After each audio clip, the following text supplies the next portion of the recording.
바닷바람이 차갑게 불어오는 황해 바닷가 작은 마을에 망해가는 염전이 하나 있었습니다. 그곳의 주인 박씨 영감은 한때 이 지방에서 손꼽히는 부자였습니다. 그가 만드는 소금은 눈처럼 희고 맛이 깨끗하기로 소문이 자자했지요. 하지만 몇 해 전부터 이상한 일이 벌어지기 시작했습니다. 아무리 햇볕이 좋은 날에도 소금이 제대로 만들어지지 않았고 겨우 만들어진 소금마저 누런빛을 띠며 쓴맛이 났습니다. 이게 도대체 무슨 조화란 말이오? 박씨 영감은 날마다 염전을 살폈지만 원인을 알 수 없었습니다. 무당을 불러 구술해도 스님을 모셔와 경을 읽어도 소용없었습니다. 결국 빚만 늘어가고 하인들은 하나둘 떠나갔습니다. 그러던 어느 날 영감의 외아들 박진사가 25의 나이로 갑자기 알아눕더니 사흘 만에 숨을 거두고 말았습니다. 부인마저 슬픔을 이기지 못하고 뒤따라 세상을 떠나자 박씨 영감은 완전히 넋을 잃고 말았습니다. 이 모든 게 우리 집안에 복이 떨어져서 그런 게야. 영감은 점쟁이를 찾아갔습니다. 흰 수염이 허리까지 내려온 노점쟁이는 사주를 한참 들여다보더니 고개를 저었습니다. 영감께서는 전생에 큰 죄를 지으셨습니다. 그 업보가 이 생에 따라온 것이지요. 하나 방법이 아주 없는 것은 아닙니다. 무슨 방법이라도 있다면 해보겠소. 음력 2월 20날에 태어난 처녀를 며느리로 들이시오. 그것도 어린 민며느리로 말입니다. 그 아이가 자라 18이 되는 해에 돌아가신 도련님의 혼과 정식, 혼례를 올리면 끊어진 복이 다시 이어질 것입니다. 박씨 영감은 즉시 중매쟁이를 풀어 처녀를 찾았습니다. 하지만 누가 망해가는 집안에 딸을 보내려 하겠습니까? 한 달이 지나도록 아무런 소식이 없었습니다. 그러다 드디어 한 중매쟁이가 찾아왔습니다. 영감님, 아이를 찾았습니다. 산 너머 가난한 농부의 딸인데 음력 2월 20날 생이 맞습니다. 올해 12이고요. 그 집안 형편은 어떠한가? 말해 무엇하겠습니까? 아버지는 알아누웠고 어머니는 남의 집 품팔이로 연명하는 형편입니다. 먹을 것이 없어 나무 껍질로 죽을 쑤어 먹는다고 합니다. 박씨 영감의 눈이 반짝였습니다. 그렇다면 곡식과 돈을 후하게 주겠다고 전하게. 대신 당장 그 아이를 데려와야 하네. 며칠 후 허름한 옷을 입은 작은 소녀가 영감의 집에 도착했습니다. 이름은 은이었습니다. 은이는 키도 작고 얼굴도 햇볕에 그을려 있었지만 눈만큼은 맑은 샘물처럼 빛났습니다. 영감은 은이를 보자 왠지 모를 불편함을 느꼈습니다. 그 맑은 눈동자가 마치 자신의 속을 꿰뚫어 보는 것만 같았기 때문입니다. 내가 은이라는 아이냐? 예, 어르신. 잘 왔다. 이제부터 넌 이 집 며느리다. 돌아가신 우리 아들의 혼령을 모시고 살아야 한다. 은이는 고개를 숙였습니다. 어린 나이였지만 자신이 처한 상황을 이미 이해하고 있었습니다. 부모님이 굶어 죽을 위기에서 벗어났다는 것만으로도 다행이라고 생각했습니다. 영감은 은희를 사랑채 구석 방에 들게 했습니다. 방은 좁고 어두웠으며 해진 이불 한 채만이 놓여 있었습니다. 내일부터 염전일을 거들어라. 밥은 하루에 2끼만 주겠다. 12살 어린아이에게 하는 말이라고는 믿기지 않았지만 은희는 묵묵히 고개를 끄덕였습니다. 다음 날부터 은희의 고된 하루가 시작되었습니다. 새벽 일찍 일어나 염전에 나가 바닷물을 길어 날라야 했습니다. 물지개는 아이의 몸보다 컸고 무게는 감당하기 어려울 정도였습니다. 하지만 은희는 한 번도 불평하지 않았습니다. 이 계집애가 일은 제대로 하는구나. 영감은 처음에는 은희가 며칠 못 가 울며 불며 집에 돌아가겠다고 할 줄 알았습니다. 하지만 은희는 묵묵히 자신의 일을 해냈습니다. 비가 오나 눈이 오나 은희는 염전으로 향했습니다.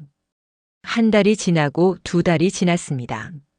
그런데 이상한 일이 벌어지기 시작했습니다. 은희가 온 뒤로 염전의 소금 색깔이 조금씩 나아지기 시작한 것입니다. 여전히 예전만큼은 아니었지만 누런빛이 점점 옅어지고 있었습니다. 혹시 그 점쟁이 말이 맞는 것인가? 영감은 은근히 기대를 품기 시작했습니다. 하지만 은희에게는 여전히 냉정했습니다. 아니, 오히려 더 혹독하게 대했습니다. 더 많이 일해야 복이 빨리 온다. 영감은 은희의 일을 늘렸습니다. 염전 일뿐만 아니라 집안일, 빨래, 물 길어오기까지 모든 것을 은희 혼자 해야 했습니다. 계절이 바뀌어 여름이 왔습니다. 뜨거운 햇볕 아래서 일하는 은희의 피부는 벗겨지고 물집이 잡혔습니다. 하지만 은희는 여전히 묵묵히 일했습니다. 어느 무더운 여름날이었습니다. 은희는 염전에서 일하다가 그만 쓰러지고 말았습니다. 열사병이었습니다. 하지만 영감은 은희를 방에 눕혀두고는 물 한 그릇만 떠다 주었을 뿐 의원을 부르지도 않았습니다. 병이 나으면 일하면 되지. 은희는 사흘을 앓았습니다. 아무도 돌봐주지 않는 방에서 혼자 열병과 싸웠습니다. 그러던 어느 밤 은희의 꿈에 한 젊은 선비가 나타났습니다. 내가 우리 집에 시집 온 은희로구나. 당신은 누구십니까? 나는 이 집의 죽은 아들이다. 너무 미안하구나. 내가 내 때문에 이런 고생을 하고 있으니. 괜찮습니다. 이것도 제 팔자인걸요. 선비의 모습을 한 홀령은 슬픈 눈으로 은희를 바라보았습니다. 은희야, 너는 착하고 순수한 아이구나. 하지만 내 아버지는 너를 사람이 아닌 도구로 생각하고 계신다. 조심해야 한다. 무엇을 조심해야 한다는 말씀입니까? 내 아버지는 홀령은 말을 잇지 못하고 사라졌습니다. 은희는 꿈에서 깨어났고 이상하게도 열이 말끔히 내려가 있었습니다. 다음 날부터 은희는 다시 일을 시작했습니다. 하지만 그날 밤의 꿈이 자꾸 마음에 걸렸습니다. 가을이 왔습니다. 이제 은희가 염전에 온 지 거의 1년이 되어 갔습니다. 그리고 신기하게도 염전의 소금은 점점 예전의 빛을 되찾아가고 있었습니다. 영감은 흥분했습니다. 역시 그 점쟁이 말이 맞았어. 이 아이가 복을 가져왔어. 소금이 다시 팔리기 시작하자 영감의 주머니에는 돈이 들어오기 시작했습니다. 하지만 은희의 처우는 나아지지 않았습니다. 오히려 영감은 더 욕심을 부렸습니다. 이 아이 덕분에 복이 돌아온 거야. 그럼 이 아이를 더 부려먹으면 더 큰 복이 올 거 아닌가. 영감은 은희에게 새벽부터 밤늦게까지 일을 시켰습니다. 잠잘 시간도 제대로 주지 않았습니다. 은희는 점점 말라가고 있었습니다. 겨울이 왔습니다. 찬바람이 매섭게 불었지만 은희는 여전히 얇은 옷 한 벌로 염전 일을 해야 했습니다. 손발은 동상에 걸려 갈라졌고 입술은 트고 피가 났습니다. 어느 눈 내리는 밤이었습니다. 은희는 추운 방에서 떨고 있었습니다. 그때 다시 그 홀령이 나타났습니다. 은희야, 더는 참지 마라. 도망쳐라. 도망칩니까? 하지만 저희 부모님께 받은 곡식과 돈을. 그건 내 아버지가 너를 묶어두기 위한 사슬일 뿐이다. 은희야, 너는 자유로울 권리가 있단다. 하지만 저는 이 집 며느리가 아니었습니까? 홀령은 쓴웃음을 지었습니다. 며느리라니.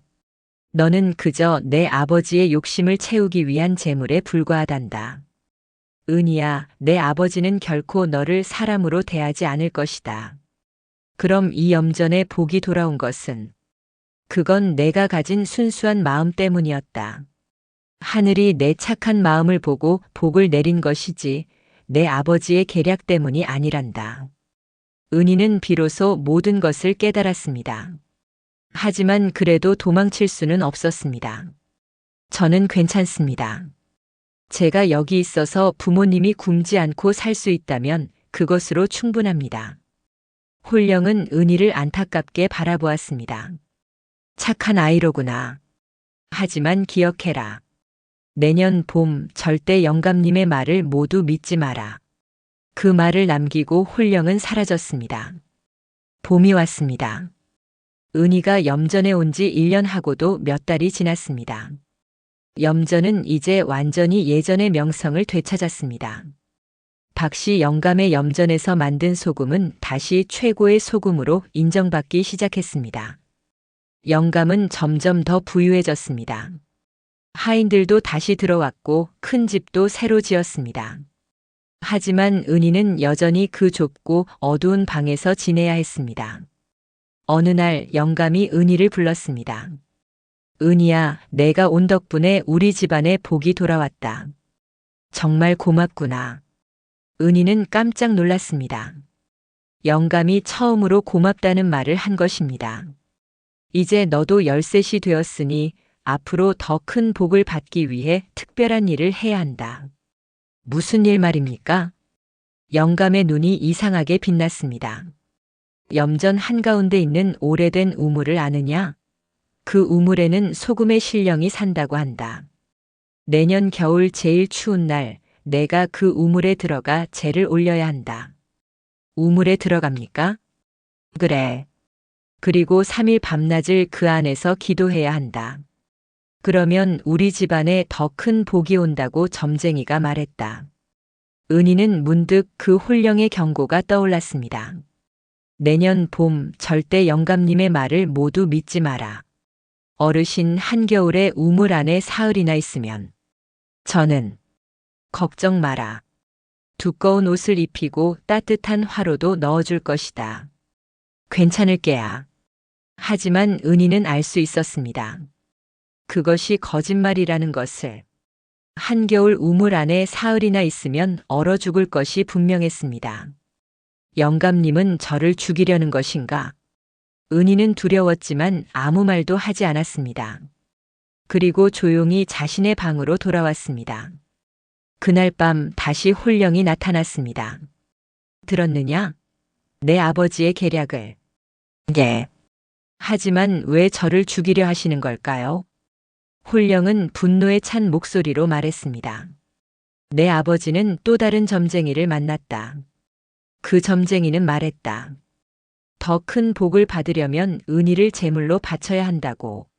미친 욕심에 눈이 먼 내 아버지는 그 말을 믿었다. 은희야, 이제는 정말 도망쳐야 한다. 이 집을 떠나라. 하지만 저희 부모님은, 내 부모님은 내가 도울 방법을 찾겠다. 제발 도망쳐라. 은희는 고민했습니다. 하지만 죽음이 두려운 것이 사실이었습니다. 은희는 결심했습니다. 도망치기로. 그날 밤 은희는 몰래 짐을 꾸렸습니다. 가진 것이 없었기에 짐이랄 것도 없었습니다. 그저 얇은 옷 한 벌과 작은 보따리 뿐이었습니다. 한밤중 은희는 조용히 방문을 열고 나왔습니다. 달빛만이 은은하게 길을 비추고 있었습니다. 은희는 염전을 지나 마을을 빠져나가려 했습니다. 그런데 그때였습니다. 어디 가느냐? 뒤에서 영감의 목소리가 들렸습니다. 은희는 깜짝 놀라 돌아보았습니다. 영감이 막대기를 들고 서 있었습니다. 이 배은 망덕한 것, 내가 너희 부모를 살려주었는데 도망을 가려고. 어르신 제발. 닥쳐. 너는 내 것이다. 내가 가져온 복은 내 것이고 내 목숨도 내 것이다. 영감은 은희를 붙잡아 창고에 가뒀습니다. 그리고 다음 날부터 은희를 더욱 혹독하게 다루기 시작했습니다. 도망가려 한 벌이다. 이제 밥은 하루에 한 끼만 주겠다. 은희는 절망했습니다. 탈출구가 보이지 않았습니다. 그렇게 몇 달이 지났습니다. 그리고 마침내 그날이 다가왔습니다. 한겨울 가장 추운 날. 영감은 은희를 염전의 우물가로 데려갔습니다. 자, 이제 들어가거라. 우물은 깊고 어두웠습니다. 그리고 끔찍하게 추웠습니다. 은희는 떨리는 다리로 우물 앞에 섰습니다. 만약 들어가지 않으면 내 부모를 죽이겠다. 영감의 협박이었습니다. 은희는 더 이상 선택의 여지가 없었습니다. 눈물을 흘리며 우물 안으로 들어갔습니다. 우물 안은 상상했던 것보다 훨씬 추웠습니다. 은희의 몸은 금세 얼어붙기 시작했습니다. 영감은 우물 입구를 나무 뚜껑으로 막아버렸습니다. 이제 끝이구나. 은희는 눈을 감았습니다. 하지만 그때였습니다. 갑자기 우물 안이 환하게 빛나기 시작했습니다. 그리고 한 노인이 나타났습니다. 내가 은희로구나. 당신은? 나는 이 땅의 산신이다. 내 순수한 마음을 지켜보아 왔느니라. 산신은 은희에게 따뜻한 기운을 불어넣었습니다. 그리고 말했습니다. 착한 아이야, 내가 겪은 고통은 헛되지 않을 것이다. 이제 진실이 밝혀질 때가 왔느니라. 산신이 손을 휘두르자 우물 안에 물이 솟구쳐 올랐습니다. 그 물은 우물 밖으로 넘쳐 흘러 염전 전체를 뒤덮었습니다. 밖에서 지켜보던 영감은 놀라 소리쳤습니다. 이게 무슨 일이냐? 그런데 더 놀라운 일은 그 다음이었습니다. 물이 빠지자 염전의 소금이 모두 새까맣게 변해 있었던 것입니다. 아름답던 하얀 소금은 온데간데 없고 시커먼 진흙처럼 변해버렸습니다. 아니야. 내 소금이. 영감은 미친 듯이 소리쳤습니다. 그리고 우물로 달려갔습니다. 우물 뚜껑을 열자 은희가 멀쩡히 서 있었습니다. 아니, 서 있는 정도가 아니라 환한 빛에 둘러싸여 있었습니다. 이게 어찌 된 일이냐? 산신의 목소리가 들려왔습니다. 박씨여, 그대의 탐욕이 화를 불렀느니라. 이 염전의 복은 원래 그대의 것이 아니었느니라. 무슨 소리요? 그대는 전생에 가난한 소금 장수였느니라. 그런데 그대는 어느 날 부잣집에 소금을 팔러 갔다가 그 집 주인이 잠시 자리를 비운 사이 금은 보화를 훔쳐 달아났느니라. 그건 그 부잣집 주인이 바로 현생의 은희였느니라. 그대는 전생에 은희에게서 빼앗은 재물로 이 염전을 일으켰고 그 죗값으로 이 생에서 모든 것을 잃었느니라. 영감은 그제야 모든 것을 깨달았습니다. 염전이 망한 것도 아들이 죽은 것도 모두 자신의 전생 업보였던 것입니다. 그런데 은희가 왔을 때 복이 돌아온 것은 은희의 순수하고 착한 마음이 하늘을 감동시켰기 때문이니라. 하늘은 은희에게 복을 내렸고 그 복이 그대에게도 미친 것이니라. 하지만 그대는 그 은혜를 저버리고 은희를 죽이려 했느니라.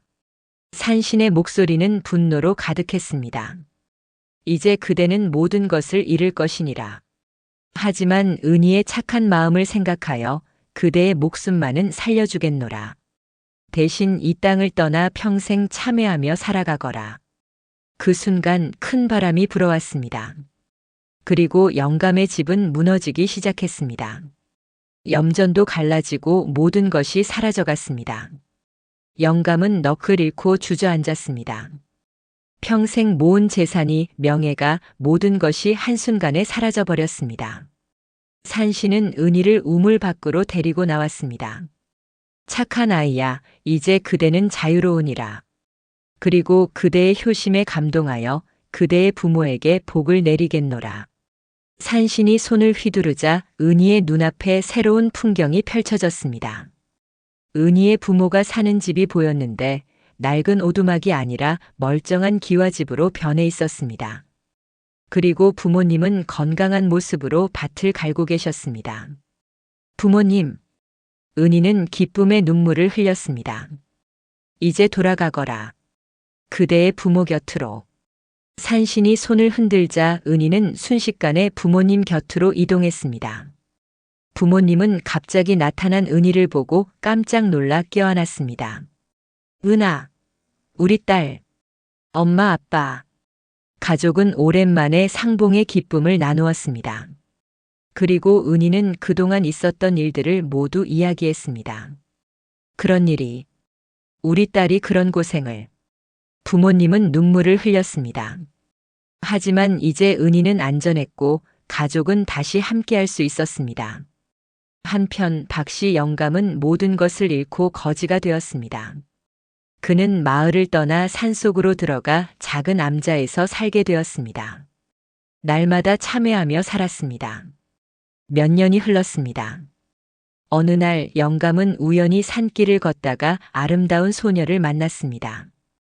그 소녀는 다름 아닌 은희였습니다. 은희는 이제 18이 되어 있었고 아름답게 성장해 있었습니다. 너는 은희가 아니냐? 영감은 놀라서 물었습니다. 은희는 조용히 미소 지었습니다. 예, 어르신. 오래간만입니다. 미안하다. 정말 미안하다. 나는 정말. 영감은 은희 앞에 무릎을 꿇었습니다.